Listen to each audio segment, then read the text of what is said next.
All right, this is One Last Midnight back with another episode of Astroneer. So official news is in. 1.1 update. Patch notes have come out. Now, it hasn't come out yet. We're still waiting for it to come out. It's actually going to be released next week. But the flight test is going to be released hopefully today. It missed yesterday because of a defect that they found. Hopefully it's going to go through today. We're waiting on pins and needles. At least I am. So you guys might be as well. But so here, let's go over all the patch. It's a huge patch. It's a huge, humongous patch. Let's go over the notes though. Okay, so this for Joe's saying for this update, they're doing something new. They're calling a flight test. The flight test is you need to opt into it. You got to go into the betas tab in the properties. You got to go to the drop down, and it's going to be called the EFT. Now, what he did say is that make sure you make backup copies of your saves before you start testing this. So don't complain if you load this thing up and you crash your saves and it totally corrupts your saves. You know, make a backup copy of it. You might find a showstopper defect in there that's just going to corrupt something. So, you know, do yourself right. Make a backup copy. All right, let's get on to the updates here. I mean, the updates is like, it's huge. Again, it's going to go out early next week. The official patch is going to go out if they don't find any showstoppers early next week. Otherwise, they're going to start doing these test flights, well, which is great. I think they should do that all the time. Let us catch some of the major defects first before it goes out to the general public. I think that's a fantastic idea. All right, so the updates. Large shredder. Whoa, large shredder! And the large shredder can shred a ton of stuff. So you can clean up the mess, man. Here's a list. I'm not going to read the list to you. You can read it yourself. It's a laundry list of things. And it's very cool. Some of the very big items that we've been hoping, wishing, wanting are on there to be shredded. So it looks really exciting. I can't wait to get in there, build that large shredder, and start chopping stuff up. So 2 tungsten carbide, 2 steel, and 5,000 bytes to unlock that big bad boy. Let's move on to the extra large C that's been added to the catalog.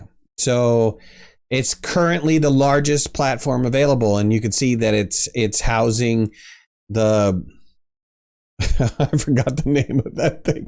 I call it the half a soccer ball. I don't know what is it, the pin cushion. I don't know, but it's got that. It's got a couple things of storage on there. So that means if it's got a couple things of storage on there, you can easily put base pieces on there. So nice combination of stuff that you can add to this platform. I can't wait to have another platform, to have another various combinations of stuff for my base. You know, it's just granted the extra large shredder's got to go on there, right? This is for the extra large shredder, but a nice combination of other stuff I can put on there, I'm sure. So that's going to cost 5,000 bytes, 2 iron and 2 steel, and it's printed at the large printer. I think that the other one's printed at the large printer as well too. I can tell you about that. Okay, on to the next. So updated Mantle layers in Visania, Calidor, and Glacio with beautiful flora and fauna, as well as research samples and research items. So it shouldn't impact your current base. It automatically should update.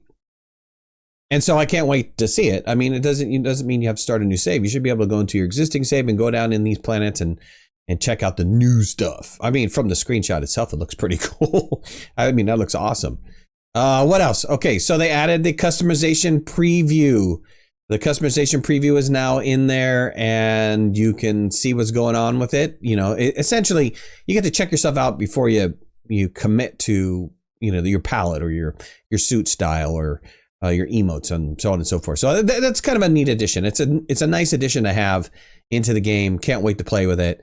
And be able to check myself out before I, you know, have to go back and forth from screen to screen. Doesn't make any sense to do that.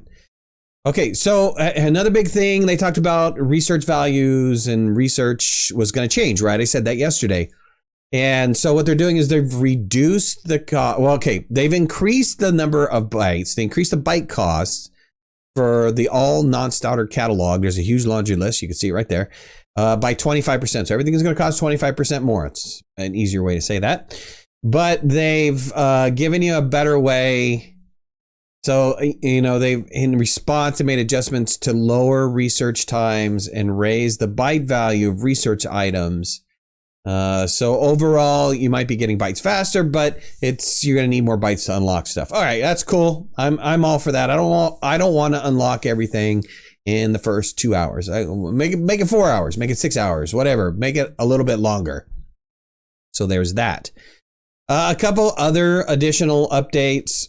So rover auxiliary slot controls now correct adaptly to the direction of the rover seat is facing, which is awesome.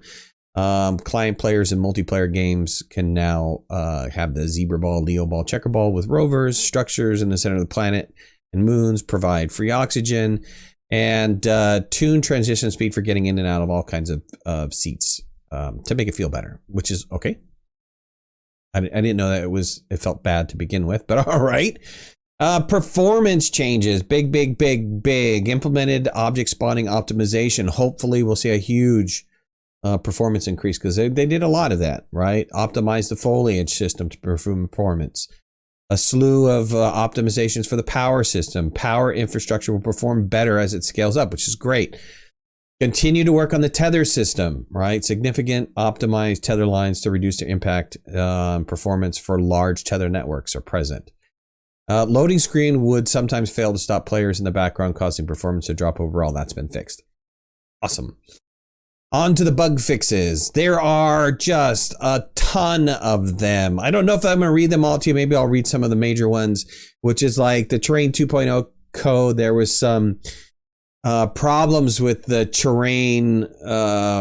You would see like seams appear between different biomes and different hardness levels. And then they fixed that. There was tether bug issues for client multiplayers that they fixed. And let's see, you guys can go ahead and check these out. I mean, there's a lot of stuff, right? So, which is great. I mean, a ton of them. Here's some audio bug fixes that they wind up doing. This is a huge, just absolutely huge patch. We're now officially a 1.1 release, right? So no, we're no longer a 1.0 point something. We're a 1.1.0 right now, which is great. I mean, that means they've taken a huge step, right? A huge change. So I have the link to the description to the patch notes. You can read all the defects fixes that are in there. You can read the patch notes to your heart's content and see the details. Oh yeah, I forgot the zebra balls are back, the Leo balls and the other balls. And so if you are a big fan of the balls, you got all your balls, man. What else? That's it. Hey, so if you haven't already, hit that like button. If you're not subscribers, why not? We have a fantastic community of people here.